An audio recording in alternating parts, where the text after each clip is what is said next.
Assalamualaikum solih-solihah. Bagaimana kabarnya hari ini? Masih tetap semangat belajar ya? Jumpa lagi bersama Ustazah. Kali ini kita sudah memasuki tema 8 dengan tema daerah tempat tinggalku.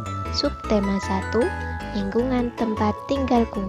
Muatan pelajaran bahasa Indonesia. Simak video selengkapnya ya bersama Ustazah. Pada tema 8 ini kita akan belajar tentang yang pertama, menjelaskan teks fiksi beserta unsur-unsur pembentuknya. Kedua, menjelaskan jenis-jenis teks fiksi. Ketiga, menjelaskan amanat dalam teks fiksi. Dan yang keempat, menjelaskan tokoh yang terdapat pada teks fiksi.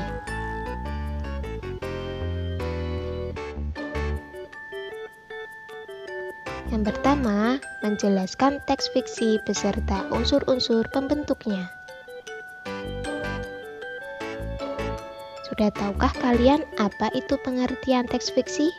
Teks fiksi adalah teks yang berisi rekaan atau khayalan yang tidak berdasarkan kenyataan. Berikut adalah unsur-unsur dari teks fiksi. Yang pertama adalah tema. Tema adalah dasar cerita atau sesuatu yang menjadi pokok terbentuknya suatu cerita. Kedua, tokoh. Tokoh adalah pelaku cerita atau sesuatu yang mengalami peristiwa di dalam suatu cerita. Ketiga, alur. Alur adalah rangkaian peristiwa atau kejadian yang terdapat dalam suatu cerita. Keempat, latar. Latar adalah keterangan yang menjelaskan keadaan dalam suatu cerita. Latar dalam teks fiksi terbagi menjadi 3, yaitu latar tempat, latar waktu, dan latar suasana. Dan yang terakhir, amanat. Amanat adalah pesan yang terkandung dalam sebuah cerita. Selanjutnya, menjelaskan jenis-jenis teks fiksi. Berikut adalah jenis-jenis teks fiksi. Yang pertama adalah novel. Novel adalah cerita panjang yang mengisahkan kehidupan seseorang. Kemudian fabel. Fabel adalah cerita dengan tokoh binatang yang bertingkah laku seperti manusia. Ketiga, komik. Komik adalah cerita bergambar. Kemudian selanjutnya dongeng. Dongeng adalah cerita khayalan tentang kejadian pada zaman dahulu yang mengandung nilai pendidikan.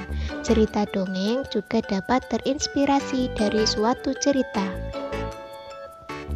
Selanjutnya, cerpen. Cerpen adalah cerita tentang peristiwa yang dikisahkan secara singkat, kurang dari 10.000 kata. Selanjutnya, cerita bersambung. Cerita yang dimuat sebagian demi sebagian secara berturut-turut di dalam surat kabar atau majalah.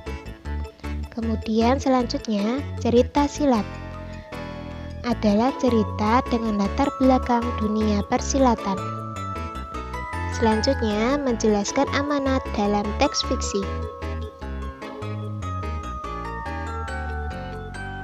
Amanat merupakan pesan yang terkandung dalam suatu cerita.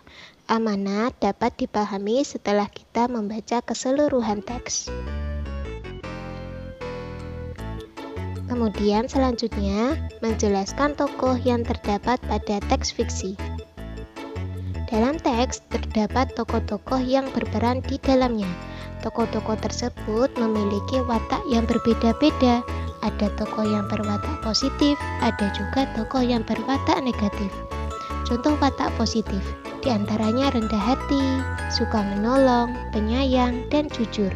Sementara itu, contoh watak negatif yaitu sombong, kikir, dan pembohong. Nah sekarang, ayo simaklah teks cerita berikut ini. Ketika ayam-ayam sedang mencari makan di padang rumput, Rubah mengendap-endap di balik semak-semak mendekati ayam. Dalam sekejap, Rubah mencuri telur-telur ayam yang ada di kandang tersebut. Rubah segera berlari menjauh ke tengah hutan.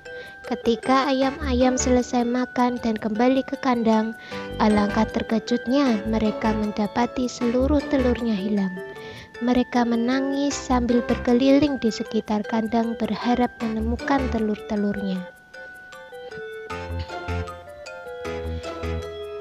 Dari teks cerita tersebut, kita dapat menjelaskan tokoh dan amanat yang terdapat pada teks fiksi. Yang pertama, pelaku atau tokoh dalam cerita tersebut adalah Rubah dan ayam. Kedua, tokoh Rubah berwatak negatif atau tidak baik, yaitu Rubah mencuri telur-telur ayam secara sembunyi-sembunyi. Yang ketiga, amanat dalam cerita tersebut adalah janganlah kamu mengambil barang milik orang lain tanpa izin. Nah, sampai di sini pembelajaran kita kali ini. Semoga apa yang kita pelajari bermanfaat bagi kita semua. Apabila ada yang belum dimengerti, bisa ditanyakan kepada Ustazah Hiri. Terima kasih. Wassalamualaikum.